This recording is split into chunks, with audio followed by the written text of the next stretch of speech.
In today's video, I'm going to teach you how to send an invoice with Zoho CRM. Let's start by getting to the right place inside your Zoho CRM account. From your main navigation bar, look for the Invoices module. This is where all of your invoices live and where you'll be creating new ones.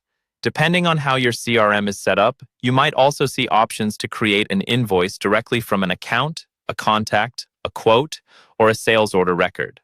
That can be really handy if you're already looking at a particular customer or deal, because much of the information will carry over automatically. Once you're in the Invoices module, click the New button. This opens up a blank invoice form. Think of this as your digital version of a traditional invoice, where you'll capture all the information your customer needs to review and pay you. Start by filling in the basic details.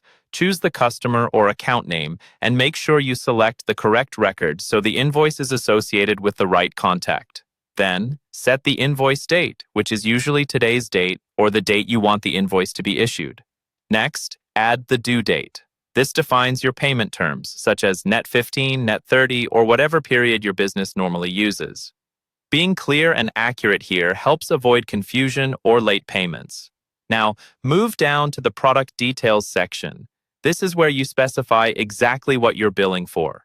Click on Add Line Items. Zoho will let you choose products or services from your existing inventory, so you don't have to type everything from scratch each time. Select the relevant items, adjust the quantities, and make sure the prices look correct. If you bill for services rather than physical products, you may have service items already set up that you can select here. After your line items are in place, take a moment to review taxes and discounts. Add any applicable tax rates based on your location and your customer's location. If you're offering a discount, apply it at either the line item level or the overall invoice level, according to your policy. This is also a great time to include customer notes and your terms and conditions.